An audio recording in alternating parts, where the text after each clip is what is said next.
하나님 말씀은 레위기 20장 1절에서 8절의 말씀입니다.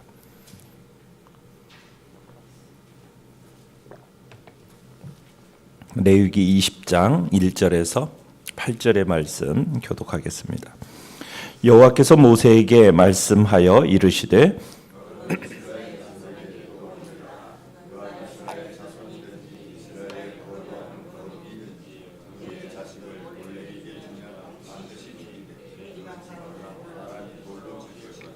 나도 그 사람에게 진노하여 그를 그의 백성 중에서 끊으리니 이는 그가 그의 자식을 몰렉에게 주어서 내 성소를 더럽히고 내 성호를 욕되게 하였음이라.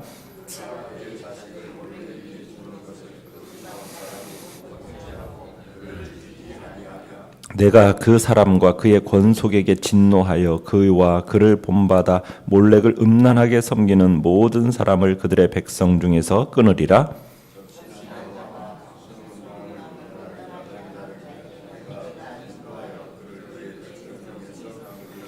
너희는 스스로 깨끗하게 하여 거룩할지어다. 나는 너희의 하나님 여호와이니라.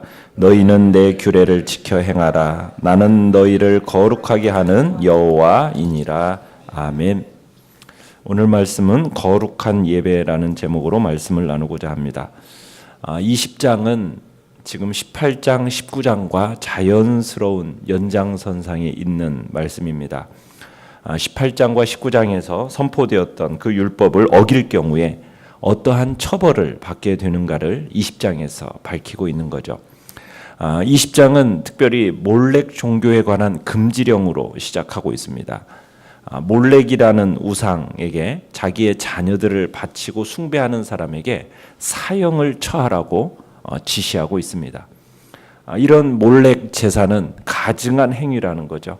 그래서 하나님의 성소를 더럽히고 하나님의 그 거룩한 이름을 모독하면서 결국 백성들을 넘어뜨리기 때문에 이 죄에 대해서 하나님께서는 돌로 어떻게 보면 쳐 죽이라는 그런 가혹한 형벌을 내리십니다. 이스라엘에 사는 외국인들에게도 동일한 규칙이 적용되고 있습니다. 몰렉이라는 이 신은 암몬의 우상 신입니다. 머리는 소의 모습을 하고 있고 몸은 사람의 몸으로 청동으로 만들어진 우상인데 항상 손을 앞으로 뻗고 있습니다. 몰렉에게 제사를 드리는 날이면은 자기의 장남이나 혹은 장녀를 갖다가 손을 뻗고 있는 그 몰렉의 그 손에다가 올려놓는 겁니다. 그러면은 그 제물로 바쳐진 그 아이가 이제 그 펄펄 끓는 그 불 속에 집어 들어가게 되는 겁니다. 그 불에 들어가면서 이 아이가 비명 소리를 지르고 발버둥을 치다가 그렇게 태워 죽이는 제사가 몰렉의 제사입니다. 그렇게 몰렉에 바쳐지는 거죠. 그리고선 나중에 이제 쓰레기처럼 이 불에다가 이제 남은 그 모든 것들을 소각하는 그런 일들이 일어납니다. 아주 야만적인 우상숭배의 한 형태였습니다. 이 몰렉의 제사는 가장 역겨운 형태의 이방 종교를 대표한다고 할 수가 있겠습니다. 그런데 나중에 이러한 이방의 습관들이 결국에는 이스라엘 땅에도 들어오게 됩니다. 그래서 이스라엘, 예루살렘 본성의 남서쪽으로 골짜기가 파여져 있는데 그 골짜기를 흰놈의 골짜기라고 이야기를 합니다. 근데 이 흰놈의 골짜기에서 어떤 일이 벌어졌느냐, 바로 몰렉에게 바쳐진 어린 아이들을 불태워 쓰레기처럼 소각시키는 습관이 바로 이 흰놈의 골짜기에서 나타나게 됩니다. 그래서 이 흰놈의 골짜기에서는 항상 불과 연기가 피어 올랐다라는 거예요. 그래서 예수님이 지옥의 교훈을 가르칠 때 저 불에 들어간다 이렇게 얘기했을 때가 바로 이 흰놈의 골짜기를 비유로 들어서 사용을 하셨습니다. 그래서 이 흰놈의 골짜기를 게헨나, 지옥이라고 불려지기도 했죠. 자, 그런데 우리는 이런 질문을 할 수가 있습니다. 아니 도대체 자기의 소중한 자식 아닙니까? 장남, 장녀면은 가장 아끼는 자식을 어떻게 그렇게 바칠 수가 있는가? 그런데 사람의 마음은 자기의 성공을 위해서라면, 자기가 이 땅 가운데서 잘 살기 위해서라면 이런 모험을 저지르는 사람들이 있더라는 거예요. 그래서 하나님은 이런 죄에 대해서 죽어 마땅한 범죄라고 이야기하시고 결코 이렇게 행해서는 안 된다라고 이야기를 하시는 겁니다. 그래서 성경은 이런 이방인의 악습을 경고하고 계시는 거예요. 그래서 사형의 책임은 누구에게 지금 묻고 있느냐면 이방 2절 끝에 보면은 그의 자식을 몰렉에게 주면 반드시 죽이되 누가 그 지방 사람이 돌로 칠 것이요 그 공동체에 속한 사람이 사형자의 사형 책임을 지게 됩니다. 사형 집행의 책임을 지게 돼요. 그러니까 공동체의 일원이 모두 이런 일에 대해서 책임을 느껴야 된다는 겁니다. 그가 속한 공동체의 이름으로 범죄자를 처단해야 되고 처형의 방법은 돌로 쳐 죽이는 겁니다. 돌로 치는 것은 이 당시 구약에서 가장 널리 사용되던 방법이고 그 방법이 어떻게 보면은 예수님 시대까지도 그 방법이 이어졌던 것을 우리가 신약에서 볼 수가 있죠. 이 방법이 가장 많이 사용되는 이유 중에 하나는 뭐냐면 온 공동체가 이 범법자의 죽음에 대해서 책임을 함께 지는 것을 상징적으로 보여주고 있습니다. 그러면서 동시에 범죄 억제 효과를 조성하기 위해서 이런 사형 제도를 집행하도록 하신 거예요. 만약 공동체의 사람들이 이 사형을 집행하지 않으면은 어떻게 하신다고 그럽니까? 4절에 가보면은 그가 그의 자식을 몰렉에게 주는 것을 그 지방 사람이 못 본 채 하는 거예요. 죽이지 않아요.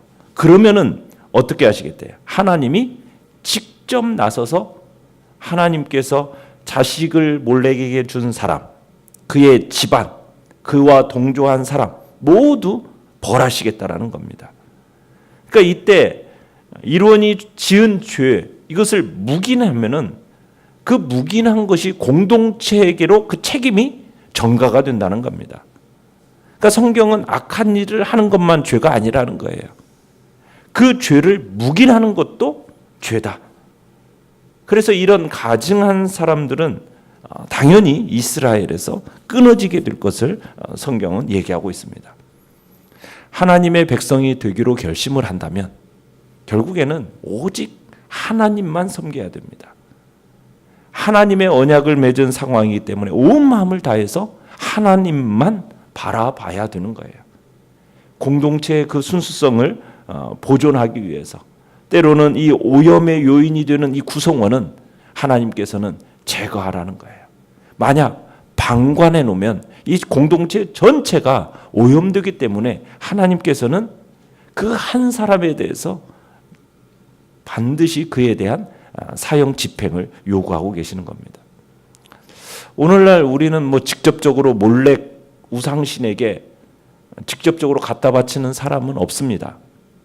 자, 그러면은 이 시대는 이 말씀이 어떻게 우리에게 적용이 되겠습니까?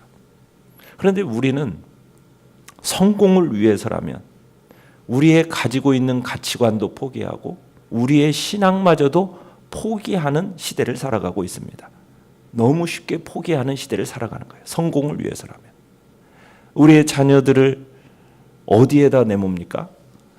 교회에 나올 수 있는 어떻게 보면 나와야 되는 그런 주일날에도 이제는 공부를 위해서라면 학원으로 내모는 겁니다. 지금이 이제 기말고사 기간인데 아이들이 기말고사 기간이면 교회 중고등부 애들은 숫자가 거의 반 이상이 떨어져 나가요. 왜요? 성공을 위해서라면 학원으로 내모는 거예요. 그리고 대학 들어가서도 얼마든지 신앙생활을 할 수 있다라는 거죠. 고3이면은 당연히 안 나오는 것이 당연한 것처럼 되어져 가는 시대를 살아가고 있어요. 왜요? 1년 후, 1년만 참으라는 거죠. 그런데 1년 후에 신앙생활을 할 수 있다라는 보장이 있습니까? 그때는 신앙생활을 하지 않죠. 자녀를 우상, 성공이라는 우상의 신에게 갖다 바치는 거죠. 그곳에다가 내어 맡기는 거죠. 수많은 부모들이 믿는다라고 말하는 신앙의 부모들마저도 중직자의 자녀들마저도 다 학원으로 내모는 시대가 되어져 버렸습니다. 그것이 바로 몰렉에게 갖다 바치는 겁니다. 우리는 직접적으로 보이는 우상에게는 하지 않지만은 그러나 보이지 않는 우상에게 다 갖다 바치고 있다라는 거예요. 이 세대가 그러니까 본받지 말아야 할 이방의 습관들을 믿는다라고 말하는 하나님의 백성들이 그대로 습관을 따라서 같이 행하고 있다라는 거예요. 그거에 대해서 하나님은 경고하시는 거예요.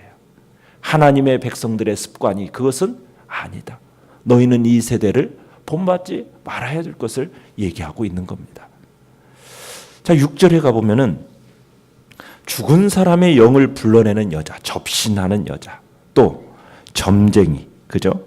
박수무당, 이런 사람을 따라다니는 사람은 하나님의 백성 사이에서 끊어내야 한다라고 얘기합니다. 예나 지금이나 사람들은 자신의 미래에 대해서 알고 싶어 해요. 그래서 사람들이 무당을 찾아가는 겁니다. 점쟁이를 찾아가는 겁니다. 그러나 성경은 분명히 얘기합니다. 미래는 오직 하나님만이 알고 계신다는 겁니다. 점쟁이들은 어떻게 보면은 귀신에 의해서 속이는 거예요. 점쟁이나 마술사들은 성경은 그래서 27절로 가보시면은 어떻게 해야 하라고 얘기하고 있습니까? 27절 한번 읽어보겠습니다. 시작. 남자나 여자가 접신하거나 박수무당이 되거든 반드시 죽일지니 곧 돌로 그를 치라. 그들의 피가 자기들에게로 돌아가리라. 점술의 수요자나 공급자나 다 함께 처벌해야 된다는 겁니다. 우리는 이스라엘의 초대 왕이었던 사울 왕, 하나님 앞에 그분의 뜻을 묻다가 하나님의 뜻을 기도가 응답되지 않으니까 결국엔 누구를 찾아갔습니까? 엔돌의 신접한 여인을 찾아갔어요. 그러나 그곳에 찾아가서 미래를 보여달라고 한 결과 뭐라고 얘기했습니까? 너는 결국 죽을 거다. 내 아들과 결국 함께 죽을 거다라는, 왕위에서 쫓겨나게 될 거라는 것을 알게 됐어요. 그런데 그게 사울의 인생에 있어서 미래를 알았다고 해서 도움이 되었습니까? 아니죠. 오히려 파멸의 길로 가게 됐고 하나님께서 그것이 결국에는 사울이 추락하는 원인이었다라고까지 성경은 얘기를 합니다. 자, 우리는 직접 무당을 찾아가는 사람도 있다고 그럽니다. 교회 안에도 30% 정도는 무당을 찾아가는 사람들이 있다고 하니까 그러기도 하지만, 그러나 우리가 직접적으로 찾아가지는 않죠. 그러나 그런 습관이 우리 안에도 남아 있어요. 어떻게 남아 있습니까? 예언의 은사를 가진 사람을 많이 찾아다닙니다. 은사 가운데 가장 조심해야 할 은사 중에 하나는 예언의 은사예요. 예언의 은사가 없다는 얘기가 아닙니다. 은사가 있어요. 하나님의 결정적인 어떤 사건 앞에서 하나님의 그 백성들을 보호하기 위해서 특별한 은사를 주신 사람이 있습니다. 그래서 어떤 경고를 하거나 특별한 인도를 하실 가능성이 충분히 있습니다.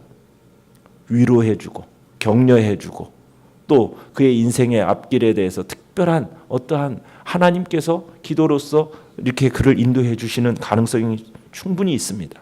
그런데 이 예언의 은사가 매우 위험한 은사예요. 왜냐하면 이 은사를 한번 딱 맛보면요, 사람이 그 사람에게만 찾아가서 도움을 구하는 거예요. 마치 하나님을 의존하는 게 아니라 예언자를 의존하고 예언의 은사를 의존하게 되는 거예요. 자기가 직접 기도하는 것이 아니라 그 사람에게 찾아가서 기도만 받으려고 하는 거예요. 마치 기독교 무당을 찾아가는 것과 똑같습니다. 예언의 은사는 있을 수 있어요. 그 있습니다. 그러나 그 예언을 받기 위해서 쫓아다니는 것은 박수무당을 쫓아가는 것과 별바 다를 바가 없는 거예요. 신앙의 본질이 무엇이죠? 신앙의 본질이라는 것은 보이지 않지만 하나님의 약속의 말씀을 붙들고 가는 것이 신앙입니다. 우리는 다른 거 붙들고 가는 게 아니에요. 하나님께서 우리에게 계시해 주신 이 약속의 말씀을 붙들고 살도록 요구받고 있는 거예요. 우리는 믿음으로 행하도록 요구받고 있는 거예요. 보이는 것을 따라가는 존재들이 아닙니다. 믿음에 의해서 살도록. 보는 것에 따라서 우리는 신앙생활하는 존재들이 아니거든요. 그런데 우리의 마음은 자꾸 어때요? 계속 뭔가를 보고 싶어하고 직접적인 귀로 듣고 싶어해요. 그 호기심이 있어요. 그러니까 이것을 사탄이 악용을 하는 겁니다. 이것이 예언의 은사가 가진 위험성 중에 하나예요. 그래서 그 부분에 대한 경고의 필요성이 있는 겁니다. 성경은 접신의 행위에 대해서 다른 무엇보다도 경고를 우리에게 던져주고 있어요. 어떤 분이 빌리그람 목사님에게 찾아와서 이런 질문을 했대요. 목사님은 세계적인 지도자인데 당신의 미래에 대해서 궁금하지 않으세요? 그런 적이 없습니까? 라고 질문을 던졌답니다. 그랬더니 이분이 이렇게 이야기했대요. 저는요, 미래를 알기보다도 미래를 인도하시는 그분을 더 알기 원합니다. 나는 나의 미래를 알지 못하지만 누가 나의 미래를 붙들고 있는지를 저는 잘 알고 있습니다. 우리는 미래를 알기보다 누구를 더 잘 알고 싶어 해야 된다고요? 우리의 미래를 인도하시는 하나님, 그리고 나의 미래를 주관하시는 그 하나님을 더 알고 나를 붙들고 계신다라는 사실 앞에 우리는 그것에 만족하고 하나님이 내게 보여주신 그 약속의 말씀을 따라 내 눈에 보이든 보이지 않든 내 귀에 들리든 들리지 않든 나는 꿋꿋이 믿음의 길을 걸어가는 것이 바로 이게 신앙의 본질인 겁니다. 근데 자꾸 우리는 뭔가를 듣고 싶어하고 보고 싶어하는 거예요. 이것이 우리로 하여금 어디로 끌고 가는 겁니까? 사단의 어떻게 보면은 이용당할 수 있는 길로 끌려간다라는 겁니다. 왜 몰렉 종교 이 점수를 함께 묶어 놓았을까요? 무엇보다도 하나님이 가장 혐오스럽게 생각하시는 행위들이기 때문입니다. 몰렉의 종교는 큰 우상 앞에 어떻게 행하면 영적 간음이라면 이 점술이라는 것은 혼백을 불러내는 접신의 행위는 은밀한 곳에서 비밀리에 행해지는 영적 간음입니다. 하나님은 이 두 가지를 예로 들면서 눈에 띄게 드러나는 우상 숭배든지 아니면은 자기 몰래 비밀스럽게 은밀하게 행하는 그 영적 간음까지 하나님은 모두 묵인하지 않으시겠다라는 경고입니다.